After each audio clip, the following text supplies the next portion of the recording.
সকালে স্যান্ডউইচ করেছিলাম, egg sandwich, খুব ভালো লেগেছিল প্রসেনজিতের, তাই আবার রাত্রিরে ডিনারে ওরা আমার তাই করছি। এখানে দেখুন গাজরটা গ্রেট করে নিয়েছি আর কাঁচা লঙ্কাটা, আর এর মধ্যে পেঁয়াজ ক্যাপসিকাম। আমি শীতকালে যখন করব তখন আমি এর মধ্যে টিমসও দুটো সেদ্ধ আলু দেব, কেন আলুটা দিলে কী হবে, বাইন্ডিংটা খুব ভালো হবে। মানে এটা আমি আমার মতন বলছি, আপনাদের যদি কারোর মনে হয় কি আলুটা দেবেন না, না দিতেই পারেন, কোনো অসুবিধা নেই। প্রত্যেকটা জিনিসকে আমি সুন্দর করে গ্রেড করে দেব। এখানে ডিম সেদ্ধ করে রেখেছি 4টে, আর ওর মধ্যে মেয়োনিজ দেব আর টমেটো সস দেব, আর বাটারটা আছে, বাটার দিয়ে ভাজবো। হ্যাঁ, আমি কিভাবে করছি, আমি এই আজকে একরকমভাবে করছি, এরপর আমি অন্যান্যভাবেও করতে পারি, সেগুলোও করবো, আপনাদের দেখাবো। এই আলু বার করে নিচ্ছি, আলুটাকে একটু ম্যাশ করে নিচ্ছে, ভীষণই ভালো লাগে। মানে আর ছুটি তো আজকে ওর, মানে নাইট করে এসছে, তো ও চাইছিল কি আজকে, আমি বুঝতে পারছি আজকে আর কালকে আমি একটু একটু এটা ওটা রান্না করতেই থাকি। এবার ডিমগুলো দেবো, এরকম করে গ্রেট করে করে ডিমগুলো দেবেন, তাতে আপনার চিজ মানে খুবই সুন্দর একটা ওই হবে, খেতে হবে, জিনিসগুলো ভালো মতন ম্যাশড হবে। তো চিজও দিতে পারেন, আমি চিজটা একটু অ্যাভয়েড করতে চাইছি শারীরিক কারণে।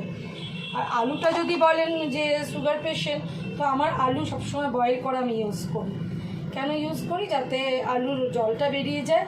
ডাক্তাররাও বলে তার ক্ষেত্রে একটুখানি তার মধ্যে মানে পেটে গেলে অসুবিধা হয় না, সুগারের পেশেন্টদের জন্য বলছি এই কথাগুলো, এগুলোর সাথে অন্য লোকেদের কোনো সম্পর্ক নেই। একটুখানি চিলি ফ্লেক্স দিলাম, কাঁচা লঙ্কাও দিয়েছি তো, তাই এটা বুঝে দেবেন ঝালটা। হ্যাঁ, মানে ঝালটা বেশি হয়ে যাবে তাহলে একটুখানি। এবার পরপর দিয়ে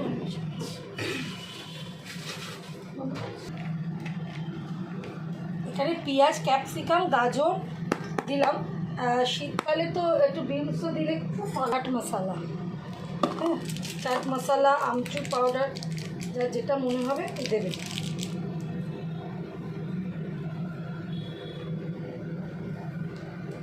একটু বিট নুন দিলাম। এবার দেবো নর্মাল নুন।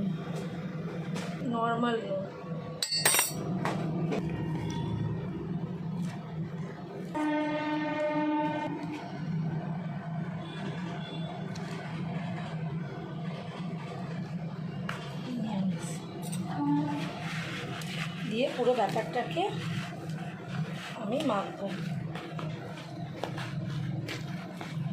রাত্রিরে ডিনারে করবেন, খুব ভালো লাগবে। আমি এর পরের দিন ডিনারে করব এই বড় ব্রেড দিয়েই, চিকেন দিয়ে। চিকেনটা এখন আছে ফ্রিজে, বাট ডিপ ফ্রিজে রয়েছে, তো এখন বার করে নর্মাল করতে অনেকটা সময় চলে যাবে, মানে ঘন্টাখানেক তো বটেই, তো ঘন্টাখানেক আমার এখন সময় নেই, সত্যি কথা বলতে কি। আর একটু মেয়োনিজ লাগবে।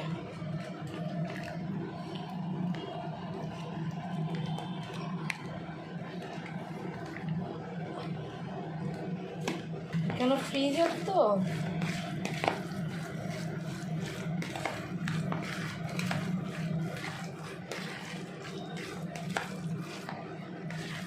আমার এই ফিলিংটা রেডি হয়ে গেল সব দিয়ে। এবার আমি ভাজবো, আর ব্রেডটাকে রাখবো, রেখে ফিলাপটা করবো। কারোর ইচ্ছে হলে এইটার মধ্যে বাটার দিয়ে করতে পারো, কিন্তু আমি বাটার দিয়ে ভাজবো, তাই আমি এটার মধ্যে আর বাটার দিলাম না। একটু টমেটো সস দেবো,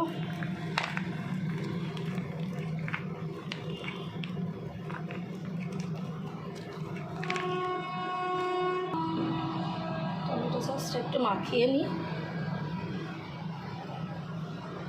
টমেটো সস অন্য কিছুও দিতে পারো যদি কারোর ইচ্ছা হয়, বাটারও দিতে পারো, বাটার দিলেও ভালো লাগবে, কিন্তু বাটারটা দিয়ে ভাজবো আর দিলাম না এর মধ্যে। যে যেরম পারো করো, কোনো অসুবিধা নেই। একটাই জাম্বো সাইজ হচ্ছে, বুঝলে।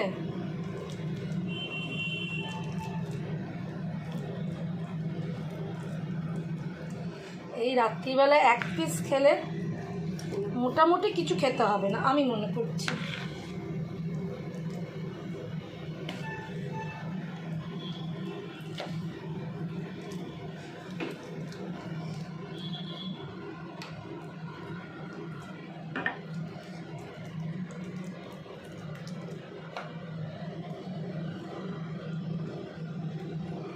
আগে বাটারটা দিই।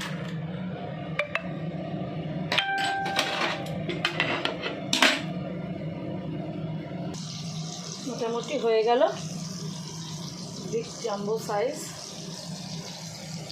এবার বাটারের মধ্যে আমি এটা ভাজতে দেবো। এক কারি বাটার দিয়ে দেবে না, এক কারি বাটার দিলে কি হবে, হেলদি গুণটা নষ্ট হয়ে যাবে। বাটারই বাটার দিয়ে দেবে।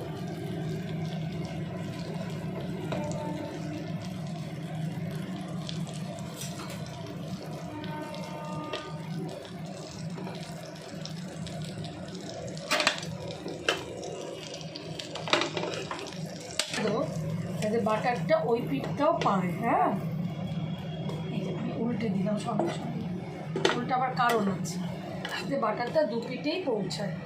এবার নিজের মনে ওটা একটু হোক, আমি সেকেন্ডটা বানিয়ে নিই, একটু বানাবো।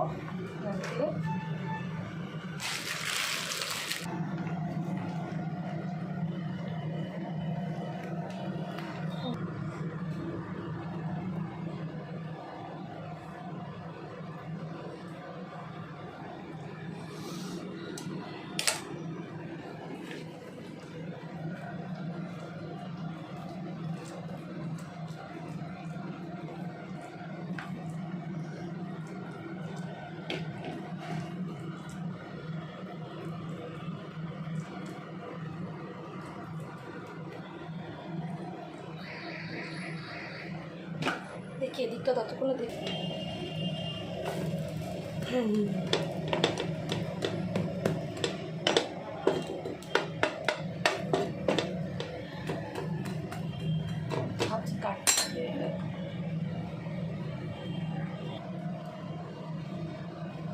একটু হাত দিয়ে সেট আপ করে দেবো। আলুটা দেওয়ার একটাই কারণ, যাতে পেটটা বেশ ভালো মতন জাম্বো সাইজের বলে।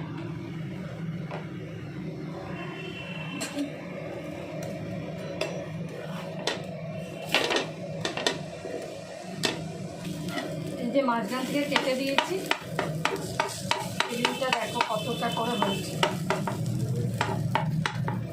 দেখো এই যে তুলছি, এক পিস জাম্বো পিস আর এক পিস।